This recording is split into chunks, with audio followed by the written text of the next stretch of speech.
Everyone, welcome to my channel SSC by Lakshmi Rajput. इस वीडियो में हम जानेंगे कि कैलकुलेशन टेबल को कैसे सॉल्व करना है। जो एसएससी सीजीएल कैलकुलेशन टेबल मिलती है हमें जो टेलीग्राम पे, तो उसे हम कैसे सॉल्व करते हैं। एंड जो स्टूडेंट्स इस चैनल पे न्यू हैं उन्हें मैं बता दूं कि हमें कैलकुलेशन कैसे करने, कैसे कैलकुलेशन प्रैक्टिस करते हैं। तो इन सब के लिए डेली कैलकुलेशन एक पीडीएफ होती है जो टेलीग्राम पे मैं प्रोवाइड करती हूँ।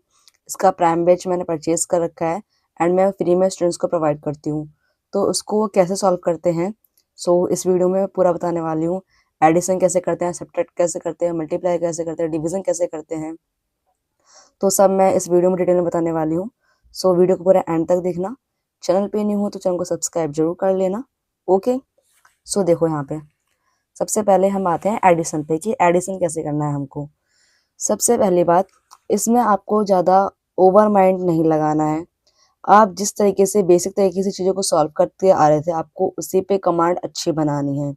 क्योंकि अभी मैं यहाँ पे आपको ट्रिक्स बता दूं या आप किसी भी XYZ टीचर की ट्रिक, एट दी एंड आपको जब एग्जाम हॉल का प्रेशर होगा तब आप अपने बेसिक रूट पे ही चले जाते हो जैसे पहले करते हो। तो बेटर होगा कि आप इन्हीं पे अच्छी वाली कमांड बना लो। ठीक है, तो यहाँ पे सॉल्व कैसे करना होता है। 34 एंड 62, आपको पहले तो ये 34 62 को नॉर्मल मानना है। लाइक 34 को आपको सिर्फ 30 मानना है और 60 को सिर्फ 60 मानना है।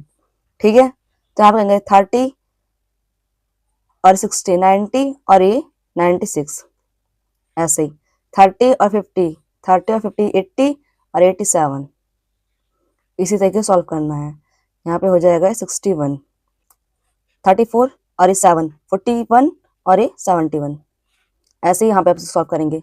64 और ये 2 यहाँ पर 66 और यहाँ पे ये 126, 64 67 और ये 117, 64 71 91, 64 और ये यहाँ पे हमारा हो जाएगा 71 और ये 101, 37 39 और ये हमारे यहाँ पे जाएगा 99, 37 40 90, 37 7 44 और ये 64, 37 7 44 और ये 74, 68 और ये 70 70 और ये 130, 68 71 और ये 121, 68 27 75 और ये 95, 68 और ये 7 75 और ये 105। इन सबको आपने ऐड ऑन कर लिया। अब आपको यहाँ पे इन सबको ऐड ऑन करके लिखना है। ठीक, आप इनको कैसे ऐड करोगे, आगे से ऐड करना है, पीछे से नहीं, आगे से।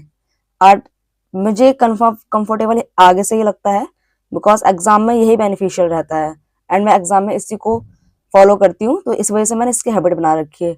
बाकी आपको जैसे लगता है आप उस तरीके से ऐड ऑन करो। ठीक है, आप ऐसे ऐड ऑन करेंगे।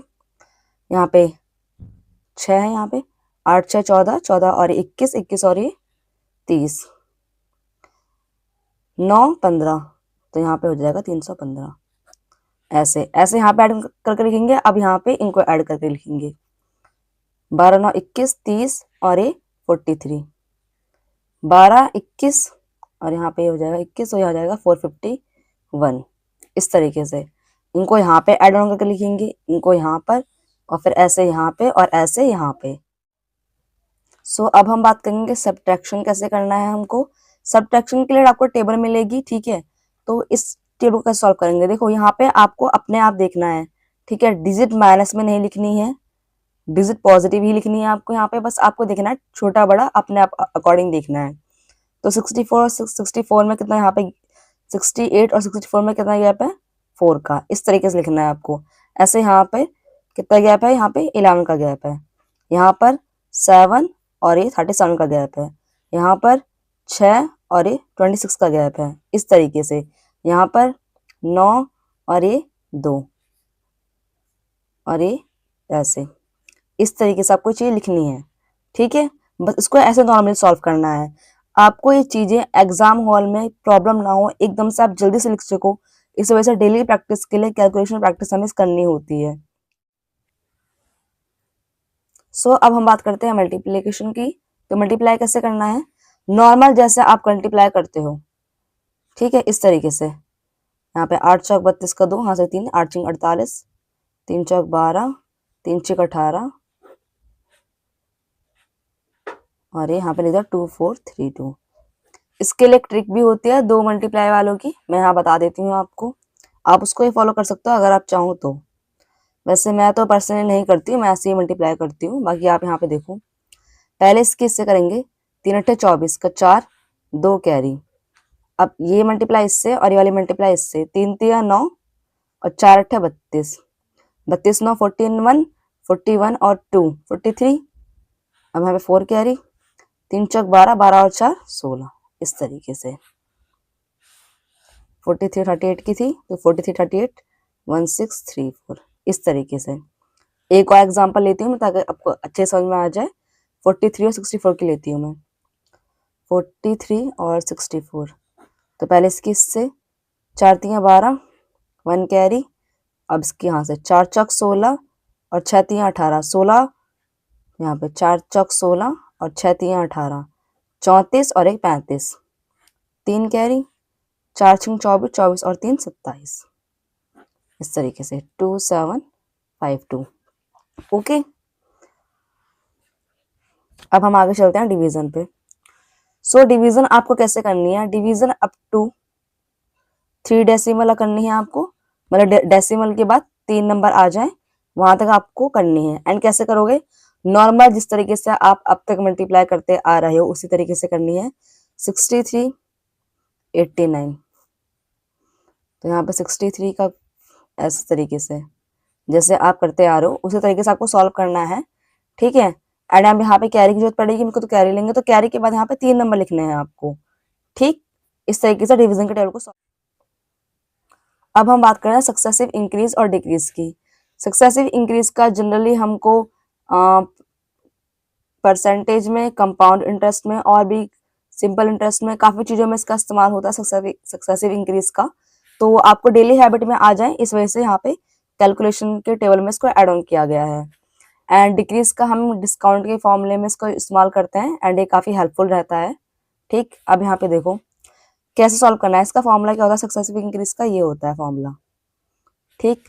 लाइक यहाँ पे 25 और 30, यहाँ पे एक्स वाई की वैल्यू हमारी 25 30 है। कैसे करेंगे, पहले 25 और 30 को जोड़ो तो 45 हो गया, सॉरी 55 हो गया, ठीक। प्लस अब इन दोनों की मल्टीप्लाई, 25 तिया 75 और 0, फिर 100 से भाग, ये कट गया। तो यहाँ पे आएगा 7.5, 55 प्लस 7.5, तो यहाँ पे आ जाएगा 0.5 2 और 62.5%। ये इन दोनों का सक्सेसिव इंक्रीज आ गया। अब हम डिक्रीज की बात करें, डिक्रीज कैसे करते हैं सक्सेसिव, तो डिस्काउंट जहाँ पे अगर डिस्काउंट बोल दें सक्सेसिव डिस्काउंट तो उसमें इसका इस्तेमाल होता है। लाइक अब इसका फॉर्मूला क्या है, इन दोनों की जोड़ माइनस एक्स वाई अपॉन में 100, तो 5 और 6 11, 5 1 30, तो यहाँ पे 11 माइनस 0.3, तो यहाँ पे 0.7 और यहाँ पे जाएगा 10, ठीक। तो इस तरीके से हमारा सक्सेसिव डिक्रीज हो गया। अब हम आगे चलते हैं डिजिटल सम की बात करते हैं। जो हमें डिजिटल सम दिया जाता है, तो डिजिटल सम का इस्तेमाल कहाँ होता है, जब हम यूनिट डिजिट में देखते हैं, मल्टीप्लिकेशन में देखते हैं। जब भी हमें दिखता है कि हाँ आंसर 3 का फैक्टर होगा, 9 का फैक्टर होगा, तब हमारा मल्टीप्लिकेशन में डिजिटल सम का इस्तेमाल होता है। तो डिजिटल सम में हम 9 तक सम करते हैं। तो पहले कोशिश करनी है आपको पेयर बनाने हैं 9 के। तो यहाँ पे देखो 7 2 9 का पेयर बन गया, 6 3 9 का पेयर बन गया, 9 से 9 कट गया, और यहाँ पे 3 3 6 और ये भी कट गए, ठीक। 5 4 9 भी कट गया। तो यहाँ पे क्या आया डिजिटल सम 8। तो मतलब जो भी आंसर होगा तो वो 8 का मल्टीप्लिकेशन होगा। इस तरीके से हम इसका इस्तेमाल करते हैं डिजिटल सम का। अब आगे चलते हैं, ये कुछ इस तरीके के क्वेश्चन भी इसमें ऐड ऑन किए जाते हैं, ये आपको सॉल्व करना है नॉर्मल तरीके से। लाइक 21% है ऑफ 600 माइनस 19% ऑफ 310, तो यहाँ से इसको सॉल्व आउट करेंगे तो यहाँ से आ जाएगा ये 126, और यहाँ पे 19 से कम 19, 19 3 57 और ये 58, और यहाँ पे पॉइंट अब यहाँ से माइनस कर देंगे तो 1, 15 में 60 गए 7 और 11 में से 5 गए 6। इस तरीके से आई होप कि आपको ये टेबल सॉल्व करनी आ गई होगी, कैसे इस टेबल को सॉल्व करने हैं। एन टेबल कहाँ मिलेगी आपको? Calculation table. इसका पीडीएफ मेरे Telegram channel SSC tips by Lakshmi Rajput में मिल जाएगी आपको। लिंक डिस्क्रिप्शन में है, ठीक है। आप सर्च करोगे टेलीग्राम पर तब भी मिल जाएगा, बाकी आप लिंक इसके डिस्क्रिप्शन में है, ठीक है। तो वहां से आप ज्वाइन कर सकते हो। Okay, thank you.